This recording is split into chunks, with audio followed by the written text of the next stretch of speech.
আজকে দেখো আমাদের এখানকার ওয়েদারটা দেখো কেমন হয়েছে। আমরা কিন্তু আজকে রাস্তায় বেরিয়ে গেছি বিকাল টাইমে ঘোরার জন্য। আজকে কিন্তু একা একাই ঘুরছি, কারণ আমার কোনো সঙ্গী সাথী পাইনি। যেহেতু বাইরে বৃষ্টি হচ্ছিলো, কেউ কিন্তু ঘুরতে বেরোয়নি।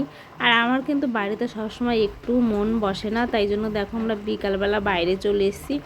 আর এখানকার ওয়েদারটা দেখো, এত বৃষ্টি হয়েছে পুরো জমিতে পুরো কাদা কাদা হয়ে গেছে। বৃষ্টিতে অনেক জল ছিল, কিন্তু বিকালবেলা যেহেতু করেছি জলটা চুষে নিয়ে গেছে। মানে জলটা এখন নেই, কিন্তু সকালবেলা প্রচুর জল ছিল এই জমিতে, আর রসুনগুলো পুরো জলে ভাসছিল।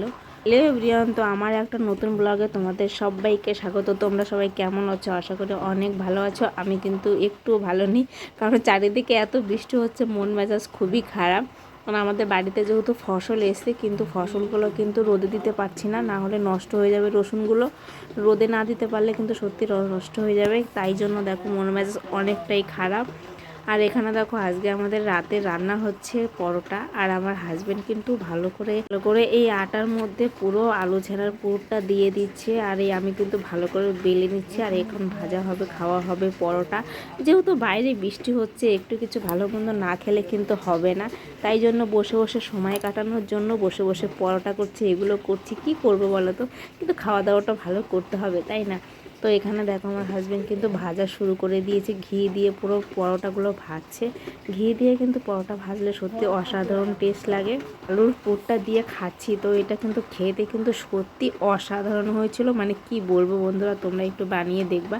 মানে এতটা ভালো হয়েছিল মানে বলার মতো না। যেহেতু ঘি দিয়েছিলাম, আর একটু ঘির একটু সেন্ট লাগছিল, মানে খেতে কিন্তু সত্যি অসাধারণ লাগছিল। দেখো আমি কিন্তু ভালো করে পুরো রুটির ডোরটা কিন্তু পুরো বানিয়ে নিয়েছি। আর এখানে দেখো ভালো করে একদম পুরো ভাজা ভাজা করে নিচ্ছি। আর পরোটা খেতে সত্যি এত টেস্ট হয়েছে আজকে, মানে কি বলবো, দেখে তো মনে হচ্ছে সত্যি খেয়ে নিই। কিনোটা দেখে তোমাদের কেমন লাগতো একটু কমেন্ট করে জানাবে। আর আমার এই ভিডিওটা কে কোথা থেকে দেখছো সেটা একটু কমেন্ট করে জানাবে। আর আজকে কিন্তু আমরা পরোটা খাচ্ছি, মাছের তরকারি ছিল সকালবেলা, সেই তরকারি দিয়ে এক্সট্রা তরকারি রান্না করিনি। তাই জন্য দেখো আমরা কিন্তু দুজনেই একসাথে খেতে বসে গেছি। তো সকাল থেকে টাটা।